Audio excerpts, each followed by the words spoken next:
Mapagpalang araw sa inyo, Sir Seth, at sa lahat ng nakikinig sa inyong channel. Ako nga pala si Lorena, at ang kwentong ibabahagi ko sa inyo ay nangyari sa probinsya ng aking abuela, sa lugar ng Masbate. Dekada 90, nasa edad 15 anyos na ako noon. Alam ko na ang mga nangyari sa buong paligid, at lalong-lalo na mga ginagawa ng aking abuela na si Lola Ponyang. Lumaki ako sa bahay ni Lola Ponyang at Lolo Tasio. Bata pa lamang kasi ako ay namatay na ang aking ina, at ang aking ama naman ay nag-asawa na ng iba. Kaya't naiwan ako sa pangangalaga ni Lolo Tasio at Lola. Hindi na bago sa akin ang mga taong may sakit na pumupunta sa bahay. Mga magagamot ang Lolo Tasio at Lola Ponyang ko. Kilala sila sa baryo at halos lahat ng mga naninirahan sa baryo. Mabait. Maganda ang pakikitungo sa kanila. Ganun rin naman ang dalawa, Sir Seth.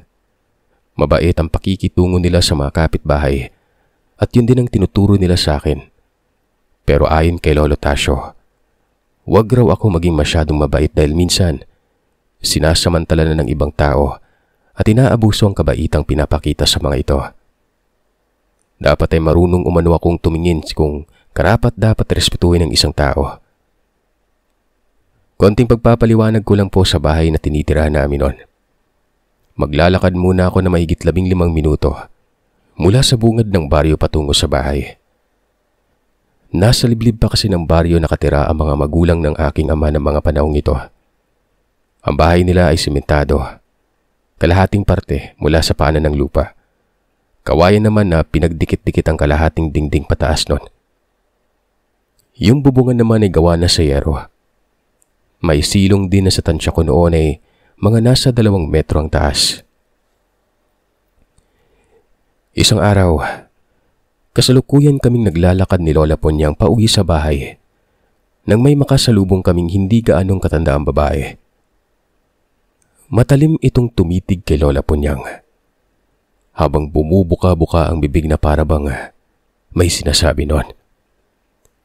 Sa gulat ko ay biglang tinapik ni Lola ang balikat ng babae at nagwikang, bumalik umano dito ang mga orasyong pinapakawalan. Nakangisi pa si Lola Ponyang habang nagsasalita ng ganon na parabang wala lamang yun sa kanya. Nagulat naman ang ale sa ginawa ng abuela ko, at halos magkandarapang naglakad palayo noon. Natatawang tinanong ko si Lola Ponyang kung ano ang ginawa niya doon sa ale. Kung bakit ganoon na lamang ang naging reaksyon noon na parabang takot na takot. "Huwag mo na lang intindihin ang nakita mo, apo ha. Akala lang siguro ng babaeng yun basta-bastang manggagamot lamang ako sa gigilid. Kaya't sinusubukan niyang magpakawala ng kung ano at nagbabaka sakaling kung tatablan ba ako. Ang anga-anga. Abay, nataranta ka agad nung ibinalik ko sa kanyang ginawa niya." Nakangising sagot niya. Dagdag niya pang saad, kapag nasa labas umano kami ng bahay, tinatago niya umano ang presensya bilang isang manggagamot. Ayaw niya kasing malaman ng mga nasa kaliwa ang lakas ng kanyang presensya dahil sa pinagsama ang dugong babaylan at isang albularyo sa dugo niya. Ang kanyang ina ay isang babaylan at ang kanyang ama naman ay isang albularyo. Magpaganon pa man, mas pinili ni Lola na magmukhang isang simpleng manggagamot lang. May iilan talaga umanong nasa kaliwang sadyang may mga saltik sa ulo dahil sa sinusubukan pa rin siyang tigalpuin o magpalipad hangin nang sa ganon ay makita kung hanggang saan ang kanyang lakas nun. Tinanong ko siya kung anong klaseng merong kakayahan ng ale na nakasalubong namin. Sinabi niya namang isa yung mangkukulam pero sa palagay niya ay baguhang mangkukulam pa lamang ang babaeng ito. Para lamang umano siyang kinukurot ng paslit noong magpakawala ito ng kung anong dasal nun. Tatawa-tawa pa si Lola Ponyang habang ikinikwento niya yun sa akin. Nang makarating na kami sa bahay ay nadatnan ko si Lolo Tasio sa balkonahe. May ginagamot siya at patapos na rin yon. Dumiretso na ako sa kusina para ilagay ang mga pinamili. Hindi na muna ako nagmano kay Lolo. Kabilin-bilinan niya kasi noon na kapag nasa gamutang ginagawa siya bawal na bawal siyang disturbuhin. Nang matapos ko ng malinis sa mga pinamalengke namin, tinulungan ko na si Lola Punyang na magluto ng hapunan. Kung titingnan mo ang pang-araw-araw na tumatakbong buhay namin, Sir Satay, para mga simpleng matatanda lamang ang Lola Punyang at Lolo Tasyo ko.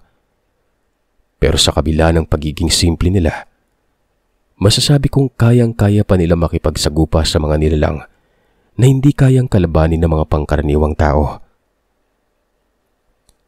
Sa paglipas ng mga oras, tapos na kami maghapunan.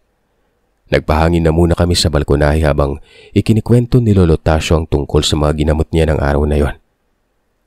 Ako naman ay tamang kinig lang sa usapan ng dalawang matanda. Bata pa lang ako, nagkaroon na ako ng interes na sumunod sa yapak ng abuela ko. Gusto ko manggamot at tumulong sa mga taong may sakit na hindi kayang pagalingin ng mga doktor.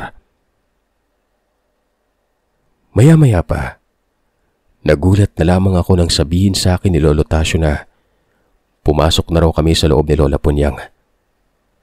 May nararamdaman daw siyang kakaiba. Saktong pagkapasok namin ni Lola Punyang sa loob ng bahay, nakarinig kami ng malakas na pagaspas ng pakpak sa labas ng bakuran. Malakas na napamura si Lolo Tasyo at hinamon ang nilalang na magduelo umano silang dalawa.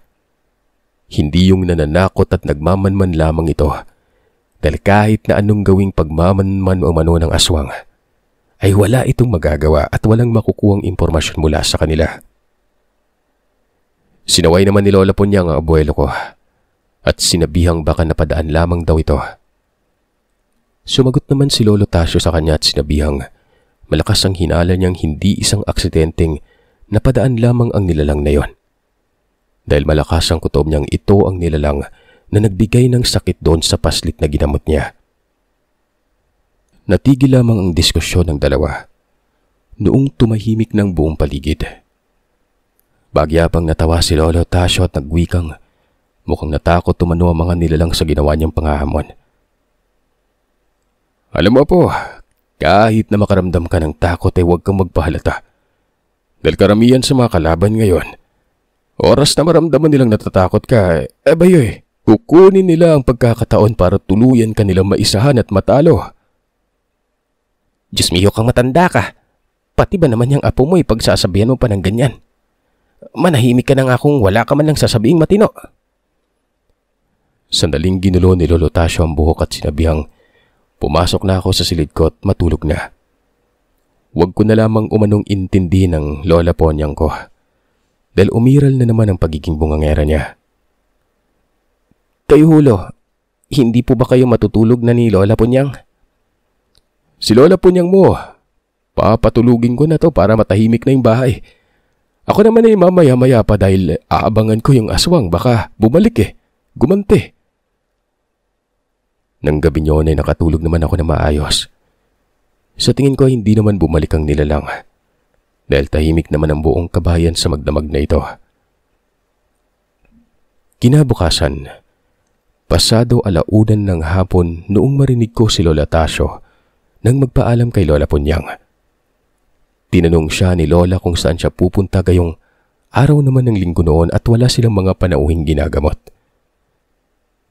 Sabi naman ni Lolo, pupunta siya sa kumpare niya. Dumating daw kasi yun mula Manila, kaya't inaya siyang makipag-inuman. Nako Tasyo ha, yang painom-inom mo na yan ayos-ayusin mo lang talaga. Baka hindi ka na naman magtira ng katinuan dyan sa sarili mo't hindi mo na kayang pang maglakad pa uwi. Abay talagang dalhan kita ng lubid at itatali kita't kakalad ka rin na lamang pa uwi dito sa bahay. Kung pwede lang ako manghiram ng kalabaw para mahatak kay gagawin ko. Inis na wika ni Lola Punyang noon. Ngumisi namang nang nakakaloko si Lolo Tasyo. Kakamot-kamot sa ulo na parabang napagalitan ng kasintahan. Pinayagan na nga ni Lola Punyang si Lolo Tasyo pero marami munang sermon ang natanggap nito bago nakababa ng bahay. Sa pagsapit ng 4:00 ng hapon, ay may panauhing dumating sa bahay. Nasa kusina si Lola Punyang noon kaya't ako nang humarap sa matanda na si Mang Ramon. Bakit Mang Ramon? Ano pong kailangan ninyo kay Lola Punyang? Sa nakikiusap na boses ay sinabi nitong gusto niyang makausap ng personal si Lola o kaya si Lolo. Importante lamang umano. Naawa naman ako sa matanda kaya't sinabi ko sa kanyang wala si Lolo. Nasa kumpare niya't nakikipag-inuman. Pero si Lola Punyang ay nasa kusina. Sandali lang at tatawagin ko lamang ang abuela ko para masabi niya kung ano man ang nais niyang sabihin. Kaagad ko nang pinuntahan si Lola Punyang sa kusina. Ako na ang nagtuloy ng pagluluto. Makalipas ang ilang minuto ay bumalik na sa kusina si Lola Punyang. Tinanong ko siya kung ano ang pinag-usapan nila ni Mang Ramon. Nagwika itong ipapagamot daw ni Mang Ramon ang anak nitong mahigit 2 linggo nang may sakit. Kailan naman o ipapagamot ni Mang Ramon yung anak niya? Bakit hindi niya nalang po dinala dito sa bahay para naman hindi na kayo pumunta pa sa bahay nila? Mamaya, pagkatapos natin magluto ay pupunta na tayo doon sa bahay ni Ramon. Hindi maganda yung presensyang nararamdaman kong bumabalot sa katawan ni Ramon eh. Kailangan kong malaman at masigurong hindi nga ako nagkamali. Ano?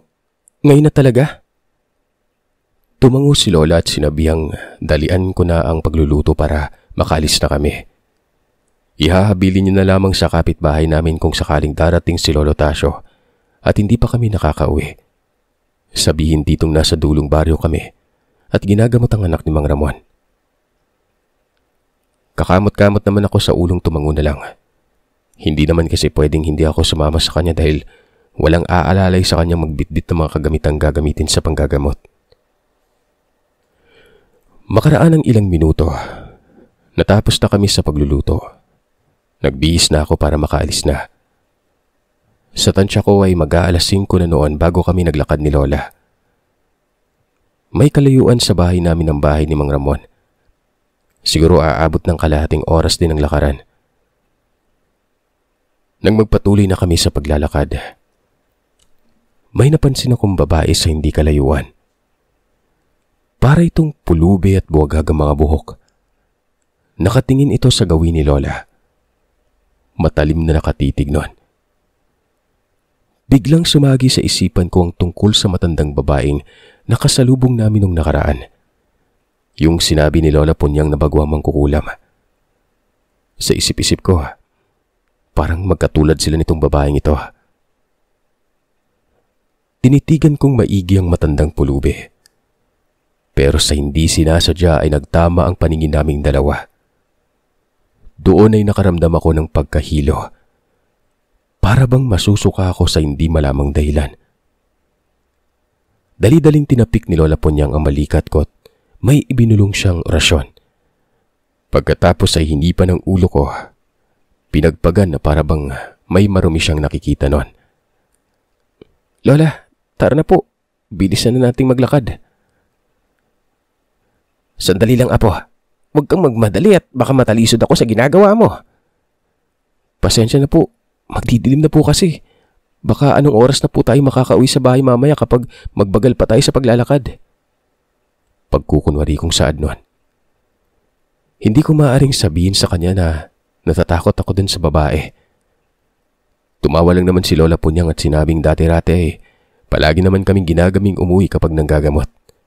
Pero hindi naman ako nagmamadali umano. Sabihin mo sa akin, Lorena, natatakot ka doon sa matanda, ano? Ako po, natatakot? Hindi po, no. Bakit naman ako matatakot sa babaeng yung Lola kasama kaya kita? Kunway sagot ko nun at umiwas ng tingin sa kanya para hindi ako mahalatang nagsisinungaling lamang. Mahinang natatawa lamang ang abuela ko at nagpatuloy na kaming maglakad nun. Nang makarating na kami sa bakuran ng bahay ni Mang Ramon, naroroon na mag-asawa, hinihintay kami.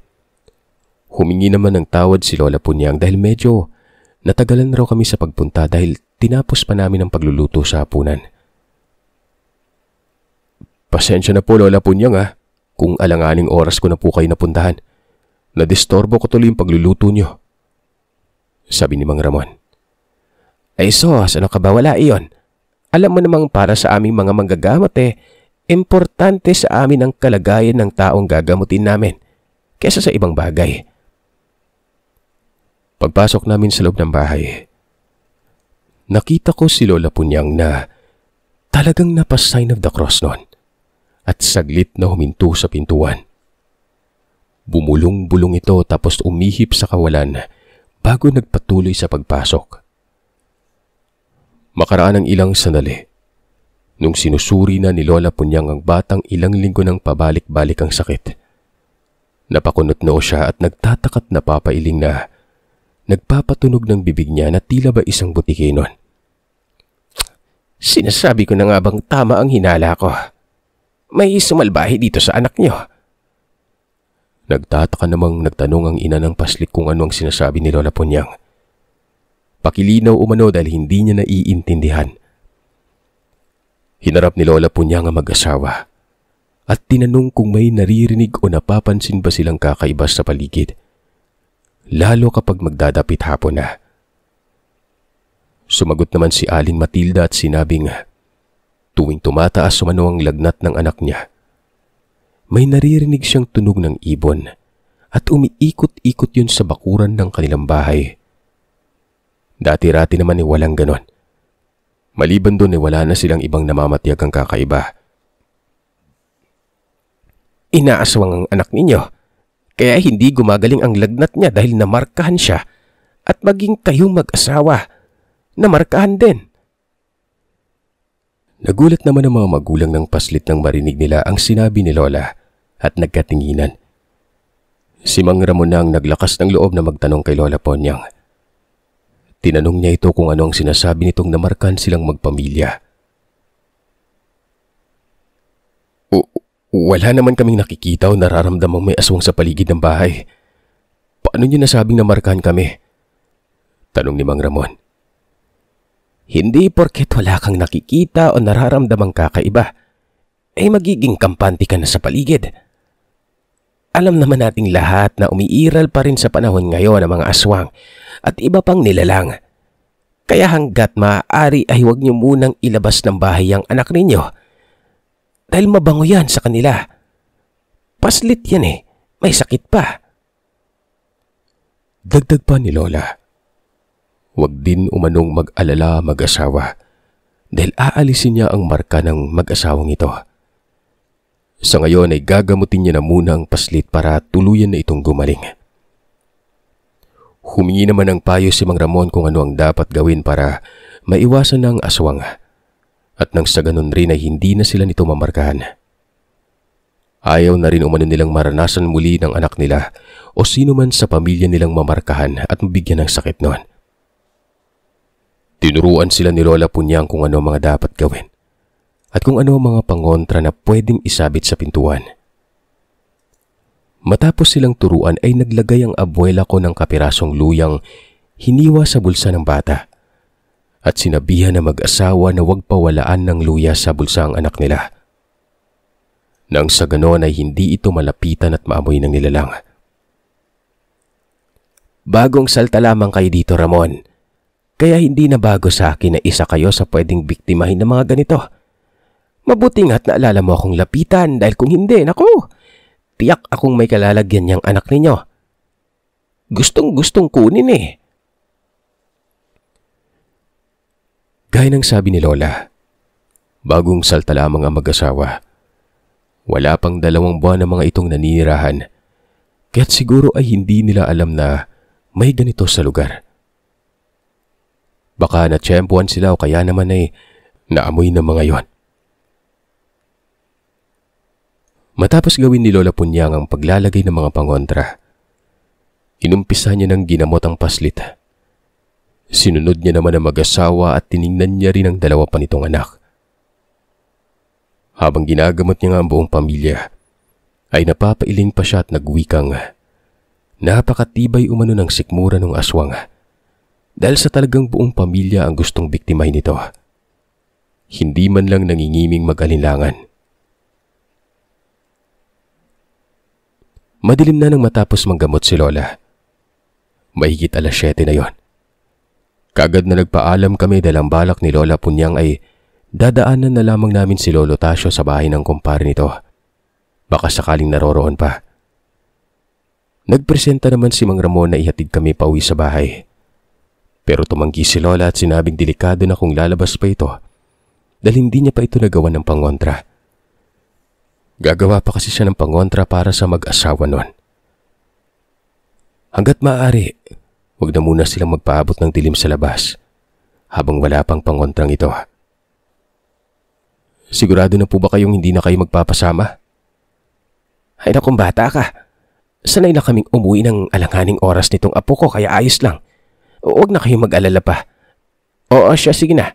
At aalis na kami. Bago pa man kami makalapit ng tuluyan sa pintuan ng bahay para makalabas nun, nakarinig kami ng malakas na kalabog sa taas ng bubungan. Gumulong yun na tila ba isang taong nadulas sa taas ng bubungan.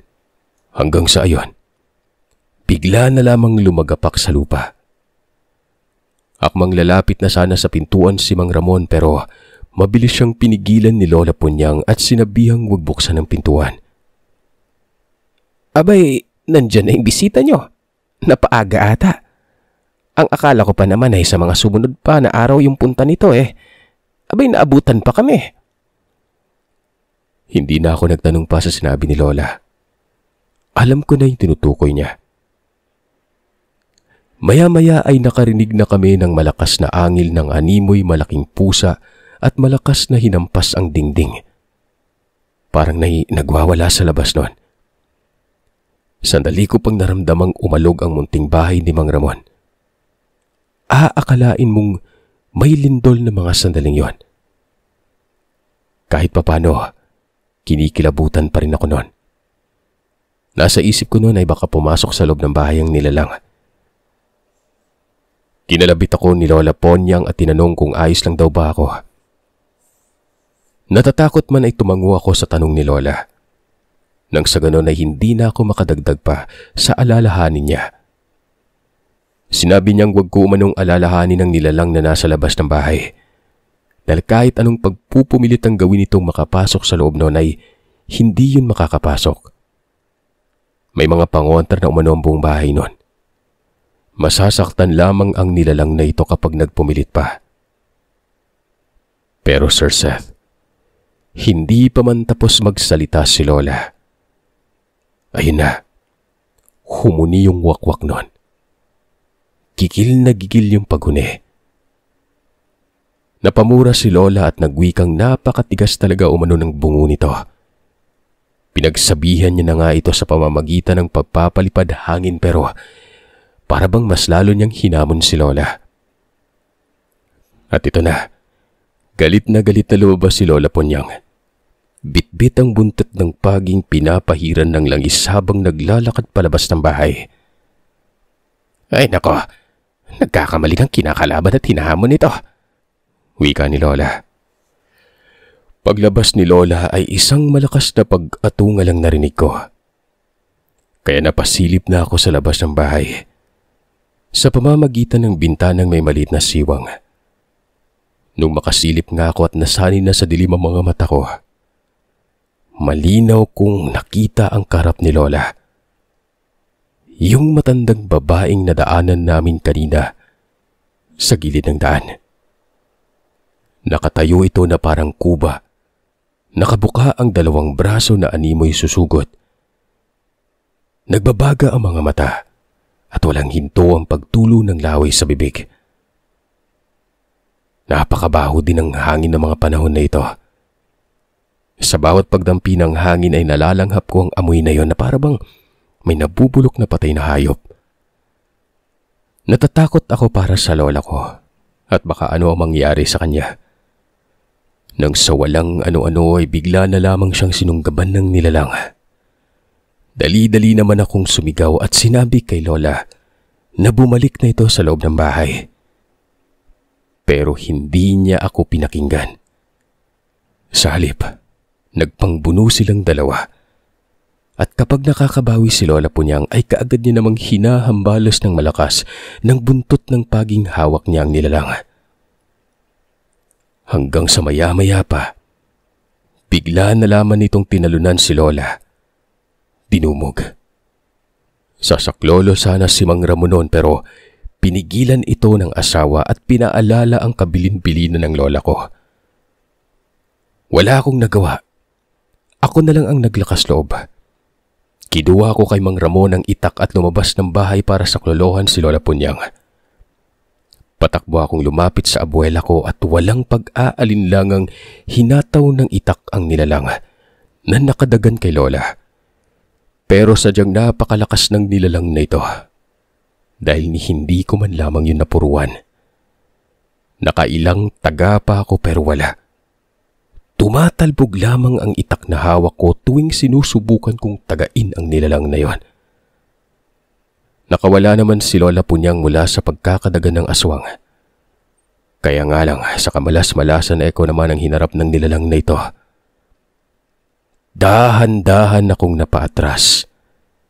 Nangangatog na ang kamay ko na may hawak na itak nun. Parang nagsisituloy ako sa padalos-dalos ng desisyon ko na lumabas ng bahay para tulungan ang abuela ko. Nakalimutan kong isa palang manggagamot na babaylan si Lola at hindi na bago sa kanya ang pakikipagbakbakan dito. Hindi ako nakapaghanda. Sinunggaban ako ng nilalang. Natumba sa lupa at pilit na dinadaganan nito. Nabitawan ko na rin ang itak dahil sa takot at tanging ang mga braso ko na lamang ang ginagawang pangsalag ko. Hanggang sa walang ano-ano, isang kamay ang humawak dito sa nilalang na ito. Malakas na hinablot yun at inihagis. Kitang-kita kong tumama ang nilalang sa gilid ng puno. Napadayok-dok yun. Nang tingnan ko kung sino ang naghagis ay nakita ko si Lola Punyang. Mabilis niya akong hinila patayo at inutusang bumalik na sa loob ng bahay at siya na umano ang bahala. Dali-dali akong tumakbo at nakontentong nakasilip na lamang. Doon na bumulong-bulong ng dasal si Lola. Hinihip niya yun sa palad pagkatapos ay sinugod ang nilalang at malakas na sinapak sa mukha. Matapos niyang pagsasapakin yung nilalang ay pinanggigilan niya naman yung hambalusin ng buntot ng pagi. Hindi siya tumigil doon. Nang tila naglulupasay na sa lupa ang nilalang, doon na tumigil si Lola. Hinayaan niya yung gumapang palayo sa bakuran ng bahay. Nang makalayo-layo ng nilalang ay saka pa lamang siya pumasok sa loob ng bahay nila Mang Ramon. Ayon kay Lola, kahit anong gawing gamutan ang gagawin ng nilalang na ito na nakasagupa niya, hindi na umano gagaling yon. Dahil sa langis na inilagay niya sa buntot ng pagi, para yung asido na unti-unting lalamunin at palalatain ang sugat ng nilalang, hanggang sa tuluyan ng manghina ang katawan ng aswang na ito na maging dahilan ng pagkasawi niya. Huwag na kayo mag-alala. Hindi na kayo babalikan nun. Pero mas mainam na mag-iingat kayo palagi at hanggat maaari huwag kayong basta-basta makikipag-usap, lalo na sa mga hindi nyo kakilala. Alam niyo man ang liblib yung lugar natin dito, diba? At daanan pa palagi ng mga iba't ibang mga tao dyan. Lola Punyang, maraming salamat po talaga sa tulong ninyo. Lahat ng mga pinapayo nyo susundin namin maiging mag-asawa. Tumango lamang si Lola. Noong makumpirma na ni Lola na magiging ligtas na ang pamilyang namarkahan ng nilalang, umuwi na rin kami sa bahay. Saktong pag-uwi namin ay naabutan namin sa bakuran si Lolo Tasio. Tulog ito sa kalasingan. Halos gumapang na papunta sa pintuan. Sa inis ni Lola Punyang ay nilagpasan niya lang si Lolo. Tutulungan ko pa nga sana si Lolo noon pero binalaan ako ni Lola at sinabihang wag na wag ko umanong tutulungan yung matandang yon. Hayaan ko lang daw itong gumapang papasok sa loob ng bahay habang nagtatawag ng uwak dahil sa kakasuka. La, kawawa naman po si Lolo. Baka bukas pa yan makarating sa pintuan ng bahay. Tingnan mo, mas mabilis pang gumapang yung uod kaysa sa kanya. Ay naku Lorena, hayaan mo yan. Mas maganda nga yan eh. Tumabi siya ng tulog doon sa kulungan ni Bantay para madala at hindi na mag-iinom-inom pa ng alak. Sasagot pa sana ako pero pinandilatan niya ako ng mga mata. Inutusang pumasok na dahil sa napagod na raw siya. Gusto niya nang kumain kami ng hapunan para makapagpahinga na. Wala na nga akong nagawa pa kundi ang sundin ang utos ni Lola Punyang. Hindi ko naman kasi siya pwedeng suwayin dahil tiyak na makukurot niya ako sa tagiliran oras na sumuway ako sa sinasabi niya. Matapos ang pangyaring yon, mas naging tanyag si Lola sa baryo. Mas dumami palalo ang mga pasyenteng nagnanais na magpagamot sa kanya. Nang malaman ni Lolo Tasyo ang nangyari, hindi na kami pinayagan pa ni Lolo na pumunta sa bahay ng may sakit para manggamot si Lola. Ang mga may sakit na lamang umano ang pumunta sa bahay. At ako naman bilang taga-alalay ni Lola, ipinangako ko noon na ako nang susunod sa kanyang yapak bilang isang manggagamot.